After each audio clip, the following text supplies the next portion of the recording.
wanted to transform your playhouse into something new? Well, this is the video for you. This is day 12 of our 12 Days of Christmas DIY series, so let's see how I made it. So I had this crazy idea to transform a playhouse into a gingerbread house for our church's Christmas party, and this was a much bigger project than I thought it was going to happen. But so I picked this up on Facebook Marketplace, and it was pretty dirty, so I had my buddy power wash it before I started spray painting it. So in order to make this project easier for myself and just to make it go by quicker, I am going to separate the chimney from the two sides because I want to paint the chimney a little bit of a darker red, and I really think it would take way longer to tape it off rather than to just unscrew the couple screws that's holding it together. One of the reasons why I bought this playhouse was because it had a separate chimney and it was a bright red, and so I wanted to darken it up. So I got a darker red to paint it, and then for the gingerbread house I got this dark brown paint. All the spray paint I'm using is Rust-Oleum spray paint. It's my favorite brand to use. It has great coverage, and in total it took about 4 cans of brown paint and half a can of the dark red paint for this project. Since I did this during the winter time, I did make sure that all the coats of paint were dry before I put on a second coat. This process was by far the longest of the whole entire build, but the transformation was totally worth it. And the nice thing too is I only paid $25 for this playhouse. The only downside was I did not know that the door was missing until I got to the location to pick it up, but I think it actually ended up helping out in the long run.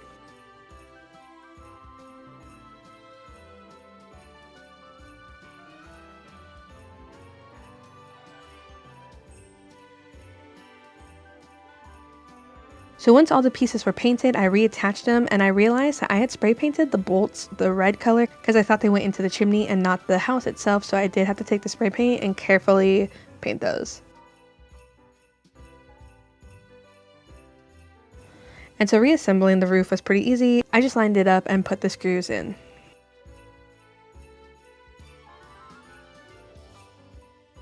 So once the house was reassembled, came the fun part. Insulation expanding foam is my new favorite thing to work with. This thing is freaking awesome. And so we decided to use this to do the frosting effect that gingerbread houses have.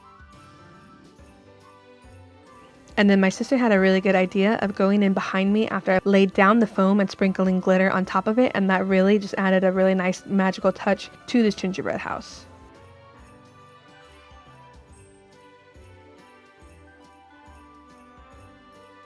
So we were setting up for this Christmas party that we were doing after our carol service, and the youth group was helping, and so quite a few of them wanted to make an appearance in this video, so you will see them from time to time. Using expanding foam is super easy. The only thing is it does come out even when you're not pressing the trigger, so keep that in mind if you're going to use it in a DIY project. Once expanding foam hits the air, it will immediately start to puff up. And since we're making this small gingerbread house, I decided I had to make a mini faux popcorn garland to match the larger one that we had put up in our youth room.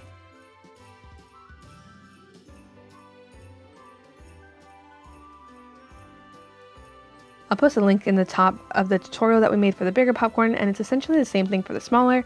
The only thing is we obviously made smaller popcorn balls and got smaller ornaments. And honestly, it was really hard to make smaller pieces of popcorn with the expanding foam because it comes out so fast, and once it hits the air, it does puff up.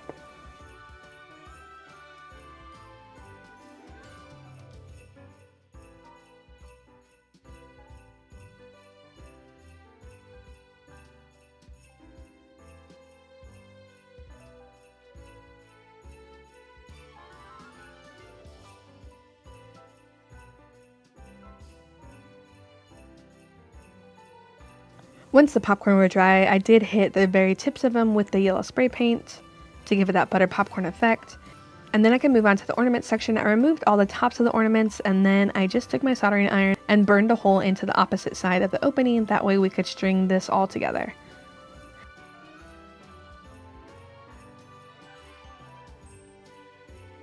So I just used some craft twine to put it all together, and honestly it looks so cute and adorable, and this is perfect for our small gingerbread playhouse. So as we continue to decorate, we decided that we needed some icicles for around the house, so I just used the expanding foam again to make some long lines. We had a lot of leftover empty Easter eggs, and so we just used those to act as the gumdrops for our gingerbread house.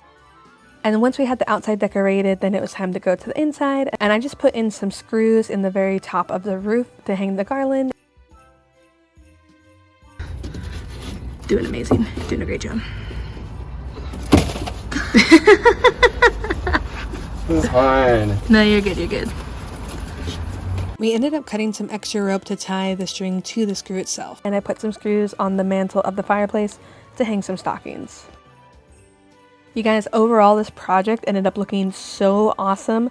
It looks way better than I could have even imagined it when I first had this idea. It was a huge hit at our Christmas party. The little kids absolutely loved it, and I even had to get in there with a couple of them because when a little kid asks you to do something, you kind of got to do it. Well guys, I had so much fun making this project, so see you on the next one. Merry Christmas. Bye.